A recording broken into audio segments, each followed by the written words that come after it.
Welcome to r/entitled people, where we share stories from your lives about people who think the rules don't apply to them, and they should get what they want.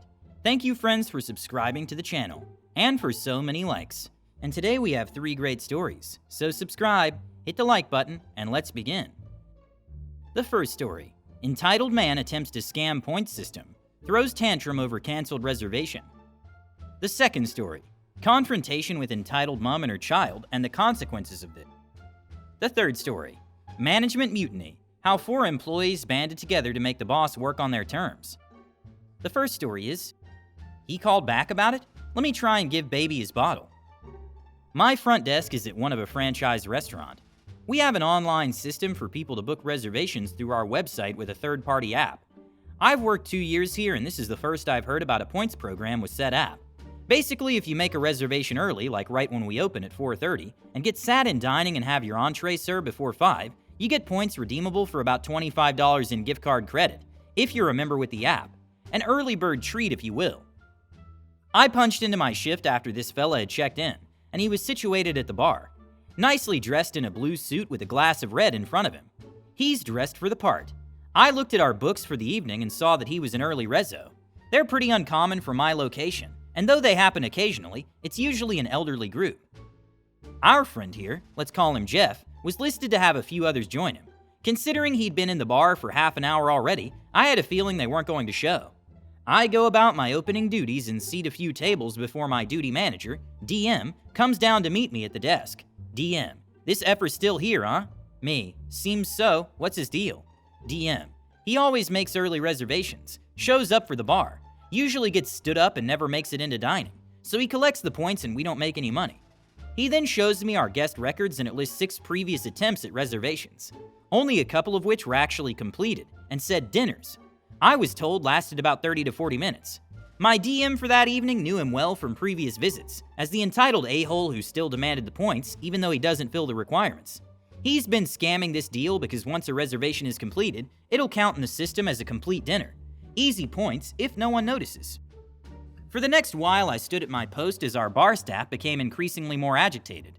Jeff had decided he was peckish this visit. He'd ordered a few appetizers and was conversing with our bartenders. Our cocktailers and main barkeep were all female that shift, and Jeff thought this was the best audience for his misogynistic opinions and lewd comments. Luckily, he leaves quickly, and as expected, I actually didn't notice being busy with people at the front desk, and he had slipped out our side door at the back of our bar. Now me, being new to this spiel about the points system, wouldn't count that as a reservation. He booked for a table in dining but never made it in, and after my coworkers expressing their disgust, I canceled his reservation.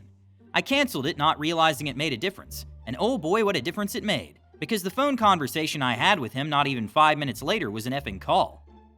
Me, thank you for calling Franchise Restaurant, this is OP speaking, how can I help? Jeff, why did you cancel my reservation? Me, I'm sorry? Jeff, my name's Jeff and I came in today and I had a reservation. Why was it canceled? Me, I'm sorry for the mix-up, Jeff. Jeff, I'm a star member of this app and I always show up and now I've got this ugly, stupid, angry email from them because it's canceled. Why did you cancel it? At this point, I'm like, Jesus effing Christ. I didn't think a grown man could sound more like an effing 2-year-old throwing a tantrum. And I can't even get a proper word in edgewise because he won't stop cutting me off. Me, I'm really sorry about that, Jeff. It was a mistake on our end, trust me. I remember you coming in. Jeff, yeah, and I had a glass of wine and a great dinner. Appetizers don't count as dinner. They cost half our entree prices. They're glorified overpriced snacks at best. He goes on whining, agitated, and I go on apologizing, desperately looking through the app to see what I can do to reverse it. Jeff, what are we gonna do then? What's your name? Me, OP? Jeff, what are we gonna do then, OP? Me, I'm sorry, Jeff, but I'm not too sure here. Still tapping furiously at the iPad screen. Jeff, maybe I can try emailing them about it. It was a mistake, right? Me, yep, I can assure you. Biggest mistake of my evening, apparently. Jeff, how's this sound? Let's just rebook for tomorrow, just make a new reservation at 4:30. Do you work tomorrow? He starts to sound frantic, over points, and I'm not about to tell him my schedule. Me, no, I'm on call, so I won't know unless they need me the night of. Jeff, right. Well, I'll email them and phone back and we'll figure it out, right? Me, you betcha, Jeff. I'll see what I can do on this end, okay? Jeff, thanks, OP.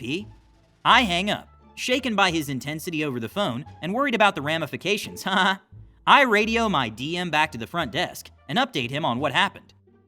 DM: oh my good God, and he called back about it? Let me try and give baby his bottle.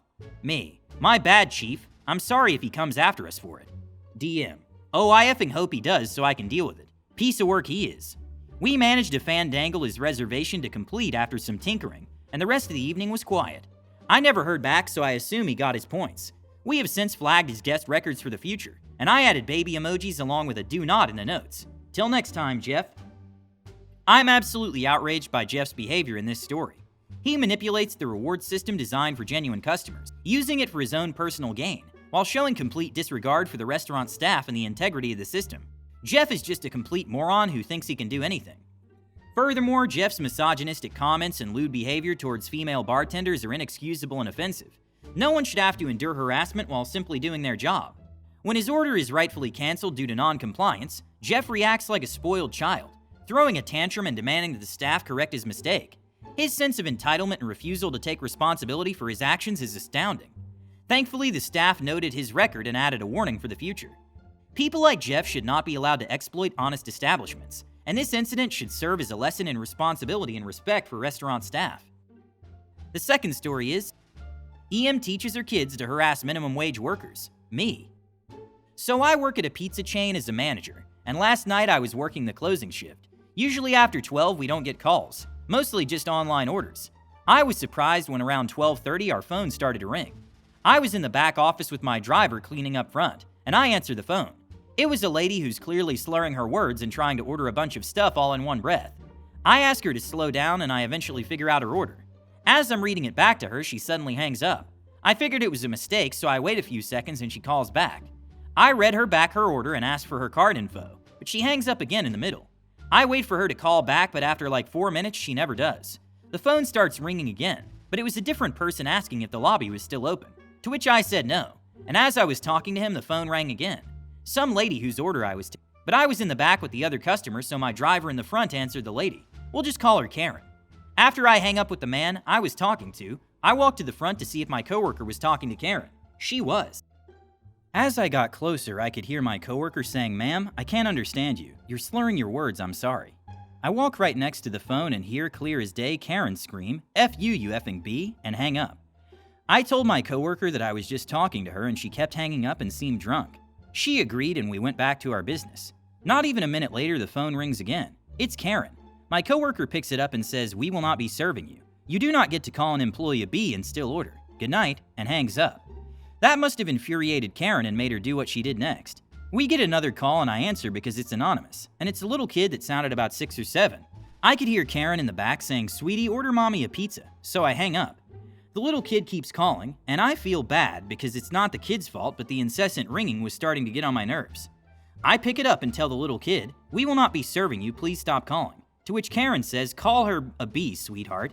The little girl then says, "You're a B," and hangs up. The calls just keep coming, so finally I pick up and say, "This is harassment. Call one more time and I'll be in contact with the sheriff." I was totally bluffing, but the calls stopped, and I could finally get on with closing. The store was finally closed and I'm mopping when I see a car slowly drive up to the store, then park. A woman and a child get out and come into the store. I know immediately it's Karen. She burst in, "I want to speak to the manager," still very drunk. She's holding her kid by the shoulders. I say I'm the manager and she starts screaming, "Your employee called my child a B. She did nothing wrong. I want an apology." At this point she's trespassing and she was driving drunk with her kid in the car, so I just call the cops. She tries to run and speed off, but instead of reversing, she floors it into the railing in front of the store. The cop comes and questions me. Karen is screaming that I called her child a B, but we have recordings of all phone calls, so I'm not worried. They took her in handcuffs and asked me if we wanted to press charges for trespassing, and I gladly say yes. This was all last night, so I don't have any updates, but it was pretty crazy. I can handle crazy customers, but when people get their kids involved, it upsets me to no end. My life has been threatened at that job, and I've been called every name under the sun. But to think about how that kid is being raised and how she's going to grow up to be is worse than all the other horrible situations I've had to deal with. Never thought I would run into an entitled parent, but here we are. I just hope that the kid got sent somewhere away from that mom. First, kudos to you and your colleague for trying to handle this absurd situation with grace and patience. Dealing with someone like Karen can be a real challenge. When Karen decides to drag her child into this madness, the situation takes on an even darker color. A child who should be learning the alphabet, not derogatory terms, becomes an unwitting pawn in Karen's clever game. It's a shame to see such behavior from parents. The barrage of phone calls is certainly annoying, but you handled it like a pro. The threat to get the sheriff involved was a bold move and it worked perfect. Of course, the icing on the cake was the grand reappearance of Karen, who was still drunk. Demanding an apology for your child's behavior while trespassing and driving drunk with a child in the car is what I call good parenting at its finest. Well done for standing your ground and pressing charges. I hope that this incident will serve as a wake-up call for Karen. The third story is, band together to use the power as a collective. Before my first child was born, I was a manager at a club. There were 4 of us, 3 young guys, and 1 middle-aged woman. New big boss took over, and they called us managers into the office to individually have a meeting with him. During the meeting, he tells me that they're going to let one of the managers go and have supervisors change their roles to cover the work that manager was doing. I had been thinking about changing jobs anyway, and had lined up another one that better suited having a kid, as my daughter was about to be born. The 2 guys I worked with were good friends, and the older woman was nice. So immediately I said, okay, I'll go then. I have another job lined up, and with my kid coming soon, it suits me. He goes all defensive, says that isn't a good idea, I should stay, goes on a big rant, and then tells me that they're going to remove the woman, but they have to go through the process of putting it all to us. I tell him that I'm going to still leave. He offers me a pay rise and that I would get to pick my shifts to suit the arrival of my kid. I ask for that in writing. He hesitates a minute, but then puts it in writing. I ask him to put down how much I would be getting, and I tell him I'll be talk to my girlfriend about the wage and see what she thinks. He does and goes on and on about how as a manager I'll be expected to do what I used to, but also be responsible for a section of other work, which we already did, that the 3 managers would split different areas and take on more responsibility of the overall business. I leave and go see my mates, the other managers. I tell them what happened. Same thing, except they didn't threaten to leave, so it was a very basic meeting. Also, we're not told about the new responsibilities. I call the woman I worked with, told her they're going to sack her and the rest of it, told the 2 guys who were there while I talked to her the pay rise and responsibility stuff, and let them take pictures on the pay rise promise. She immediately looked for another job and then quit. Both the guys went back a couple days later together and demanded a pay rise to match what I was promised.